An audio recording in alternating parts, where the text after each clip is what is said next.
So hello and welcome back to our YouTube channel everyone, and this is the post market analysis. तो let's talk about क्या Nifty 50 में क्या हुआ है, हमारी प्रिडिक्शन किस हद तक सही थी और कल की क्या एक्सपेक्टेशन है निफ्टी 50 से, बैंक निफ्टी से, और एट द एंड दो स्टॉक्स भी आपको सजेस्ट करूंगा कल ट्रेड करने के लिए। तो वीडियो को एंड तक देखना और लाइक जरूर करना। तो सबसे पहले तो निफ्टी 50 के अंदर जैसा कि हमने कल प्रिडिक्ट किया था कि एक साइडवेज मूवमेंट एक्सपेक्टेड है, तो आज वो था। Definitely market gap up open हुआ, उससे फर्क नहीं पड़ता। आफ्टर दैट मार्केट की जो डायरेक्शन थी वो डायरेक्शन साइडवेज थी, तो वो फर्क पड़ता है, करेक्ट। और फिर जब बाद में वापस मार्केट के अंदर मोमेंटम क्रिएट हुआ, तो जो भी मेरी वीडियोस को सही से देखता है उनको पता है कि मार्केट ने इजी प्राइस एक्शन के अंदर ही सिग्नल दे दिया था, एक इंडिसीजन का कैंडल बनाया, कंफर्मेशन दिया और फिर अपवर्ड मूवमेंट आया। तो इजी था किसी के लिए भी उस टाइम लॉन्ग करना मार्केट को, निफ्टी 50 को, करेक्ट। तो इजीली कैप्चर था। अब मैं आपको दिखाता हूं एक बार शॉर्ट टाइम फ्रेम पर ले जाकर कि किस तरीके से जो हमारी प्रेडिक्शन थी वो करेक्ट है। सबसे पहले तो ये आज की कैंडल देखो आप, थोड़ी सी ऊपर बनी है। ये जो लेवल जो मैंने एक मार्क किया है, किसी और रीजन से मार्क किया है, मैं आपको बाद में बताऊंगा जब प्रेडिक्शन करूंगा निफ्टी 50 के लिए। तो ये देखो आप, सबसे पहले तो कैंडल बनी, ऊपर कैंडल बनी, और आज के जो मोस्टली गेन थे वो तो गैप अप ओपनिंग के अंदर ही आ गए थे, राइट। उसके बाद में ऐसा कुछ खास देखने को मिला नहीं, और मिला तो भी वो सिग्नल देकर आया था, तो करेक्ट। सबसे पहले ये हम आ गए आर्ली टाइम फ्रेम पे। तो ये देखोगे आपकी स्टार्टिंग के ऑलमोस्ट 4 आवर्स जो है मार्केट ये रेंज के अंदर था। फिर इस आवर से 115 से लेके 315 तक मार्केट के अंदर मोमेंटम था, और ये 115 पे जो है ना मार्केट ने सिग्नल दिया था कि मोमेंटम आने वाला है। कैसे दिया था ये देखो आप, फिक्स 115 की जो 15 मिनट कैंडल है उसको चेक करो आप, इंडिसीजन का कैंडल है। इंडिसीजन के कैंडल के बाद नेक्स्ट 15 मिनट का कैंडल का ओपनिंग ही कंफर्मेशन था कि अब मार्केट के अंदर जो अपसाइड मोमेंटम जो है हमें देखने को मिल सकता है, और फिर मार्केट के अंदर नेक्स्ट 1 आवर तक हमें अपसाइड मोमेंटम देखने को मिला भी, करेक्ट। तो आई होप सबने जो है इस मोमेंटम को कैप्चर किया होगा और अच्छा ट्रेड लिया होगा, राइट। समझ में आया होगा आप लोगों को कि इंडिसीजन का कैंडल है और अपसाइड ट्रेड हम ले सकते हैं, और आपने लिया भी होगा। और मार्केट जो है स्टार्टिंग अंदर आप देखो, इससे पहले तक जो है साइडवेज ही मोमेंटम दिखा रहा था। 5 मिनट के चार्ट पर ले जाकर दिखाऊंगा तो और बेटर समझ में आएगा। ये देखो किस तरीके से एक छोटी सी रेंज के अंदर मार्केट में प्राइसेस जो है मूव कर रही थी, जब तक कि ये कैंडल नहीं बना, करेक्ट। उसके बाद जो हमने अच्छा खासा मोमेंटम जो है मार्केट के अंदर देखा, करेक्ट। और इसके अलावा अगर आप बात करें कि कल मार्केट के अंदर कैसा मोमेंटम एक्सपेक्टेड है, तो आप ये देखो कि ये जो कैंडल है, ये कैंडल तो ये सजेस्ट करती है कि मार्केट के अंदर जो मोमेंटम है वो डिसाइड होगा ओपनिंग पे, करेक्ट। अगर आर्ली चार्ट पे भी देखोगे तो सिमिलर कैंडल है, ओपनिंग पे डिसाइड होगा। अगर मार्केट अप साइड ओपन होता है तो अपर साइड मूवमेंट देगा, डाउन साइड ओपन होता है तो डाउन साइड मोमेंटम देगा। ये चीज तो क्लियर है, मार्केट जो है ओपनिंग पे मोमेंटम देगा।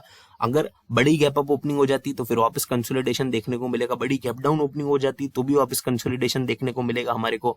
पर अगर मार्केट जो है गैप अप या गैप डाउन ओपनिंग नहीं होती, स्लाइटली ऊपर खुलता है, ग्रीन खुलता है, 10 पॉइंट से 20 पॉइंट या ऊपर जाना स्टार्ट कर देता है, आज की ये जो कैंडल, इस कैंडल की ओपनिंग के ऊपर जाना अगर स्टार्ट कर देता है, तो क्या करना है, तो कुछ भी नहीं कर सकते हो, मार्केट में लॉन्ग रहो। मार्केट जो है आपको एक कैंडल बनाएगा, एक पैटर्न बनाएगा, उससे जो है सिग्नल देगा कि अब मार्केट के अंदर अगर डाउनसाइड मोमेंटम आने वाला होगा तो, करेक्ट। और अगर डाउनसाइड मोमेंटम से ही मार्केट में स्टार्टिंग होती है तो फिर टारगेट आप इस गैप को रख सकते हैं। ये गैप जो मार्केट ने बनाया, ये गैप मुझे लगता है कि जल्दी फिल हो जाएगा, और मेरी एक्सपेक्टेशंस यही है कि मोस्टली कल जो है मार्केट ट्राई कर सकता है इस गैप को फिल करने की, करेक्ट। तो ये निफ्टी 50 के ऊपर जो हमारी प्रेडिक्शन थी, और आई होप आपको सही से समझ में भी आया होगा। एक बार जो है हम बैंक निफ्टी की टुवर्ड्स मूव करते हैं। तो ये रहा हमारा निफ्टी बैंक। तो निफ्टी बैंक के अंदर भी देखोगे आप तो बहुत सिमिलर कैंडल बनी गैप अप ओपनिंग के बाद। निफ्टी बैंक भी जो अच्छी तरीके से जो है कंसोलिडेट हुआ है एक रेंज के अंदर। ये देखोगे आप ओपनिंग, उसके बाद ये देखोगे आप 4 कैंडल्स जो है कंसोलिडेट हुई है, और निफ्टी 50 ने भी सिमिलर इंडिसीजन की कैंडल से जो है डे खत्म किया। मीन जो है मोमेंटम निफ्टी 50 में और बैंक निफ्टी में सिमिलर होने वाला है। ऑब्वियसली बैंक निफ्टी का आसपास में कोई मेजर लेवल है नहीं, आप एक ये लेवल जो है मार्क करके रख सकते हो 35,109 के आसपास का, पर वो बहुत ज्यादा नीचे हो जाता है तो उसको भी हम मेजर कंसिडर नहीं कर सकते। आज को जो कंसोलिडेशन हुआ वो एक लेवल रह सकता है अपना, 35,400 के आसपास का जो लेवल है वो एक लेवल रह सकता है अपना, करेक्ट। जहां पर आज जो है मार्केट कंसोलिडेट हो रहा था, जो अपने लोज टच कर रहा था बार बार, वहां पर जो है एक लेवल आप रख सकते हो अगर नीचे की साइड मोमेंटम आता है। अपर साइड मोमेंटम तो वापस मैंने आपको बताया ही है कि कोई ना कोई मार्केट डेफिनेटली सिग्नल देगा। आज बैंक निफ्टी के अंदर भी जो लास्ट के अंदर हल्का सा मोमेंटम हमें देखने को मिला, बैंक निफ्टी ने भी सिग्नल दिया था। ये रही सिग्नल वाली कैंडल, ये देखो आप, इसमें डाउन साइड रिजेक्शन है, प्राइजेस जो है उन्होंने डाउन साइड रिजेक्शन देके ये एक कैंडल बनाई थी रिवर्सल की, फिर कंफर्मेशन दिया है और फिर हमने अपर साइड मोमेंटम आया, वापस यहाँ पे इंडिसीजन बनाया, कंफर्मेशन दिया और फिर डाउन साइड मोमेंटम आया है। और आज का दिन जो है वापस इंडिसीजन पे एंड किया है। तो कल की जो स्टार्ट होगी किस तरफ मोमेंटम होगा वो हम ओपनिंग से डिसाइड कर लेंगे। तो आई होप आप लोगों को बैंक निफ्टी और निफ्टी के बारे में जो पूरी तरीके से क्लियर है। मोमेंटम मार्केट की डिसाइड होगी ओपनिंग के ऊपर, करेक्ट। निफ्टी 50 के अंदर अगर ऊपर जाता है मार्केट ओपनिंग पे, ठीक है, तो अपर हमें लॉन्ग रहना है।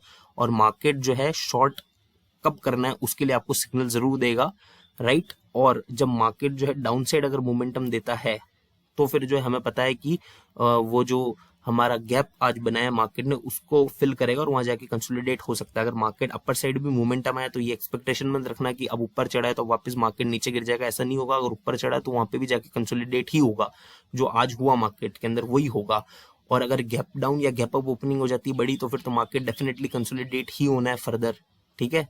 तो ये चीज को जो है ध्यान रखें आप। अगर मार्केट में ऑलरेडी ओपनिंग पे ही बहुत ज्यादा मूवमेंट अगर आ चुका है ना तो फिर डेफिनेटली जो है मार्केट कंसोलिडेट ही होगा, क्योंकि मार्केट अब आपको कितना मोमेंटम देगा एक दिन के अंदर। ऐसा तो नहीं एक दिन के अंदर 1000 पॉइंट या 400 500 पॉइंट्स निफ्टी 50 ऊपर चला जाए, पॉसिबल नहीं है। तो इसलिए वो क्या है कि एक लिमिट के बाद जो है कंसोलिडेट होने लग जाता है और वही मार्केट में हमें देखने को मिला।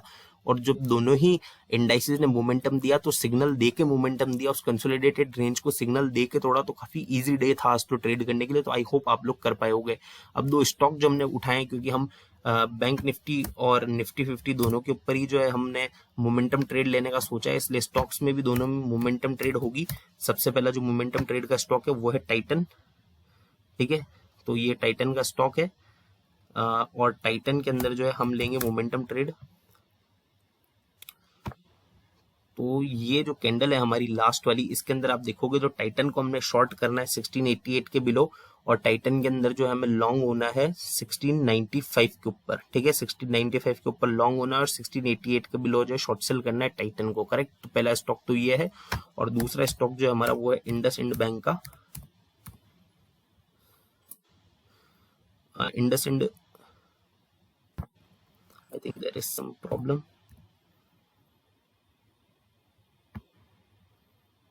ठीक है। तो ये इंडसइंड बैंक का स्टॉक है। इसके अंदर भी हम सिमिलरली मोमेंटम ट्रेड जो है लेने वाले हैं इंडसइंड बैंक के अंदर भी। और इंडसइंड बैंक के अंदर हमें जो है इंडसइंड बैंक को शॉर्ट करना है 1002 के बिलो और लॉन्ग करना है 1008 के अबव, ठीक है। तो आई होप आपको Nifty 50, bank Nifty, IndusInd bank और टाइटन तीनों का जो है किस तरीके से ट्रेड लेना है क्लियर है। So thank you so much for watching this video everyone. Please do like this video, share this video, do not forget to subscribe to our channel. Thank you.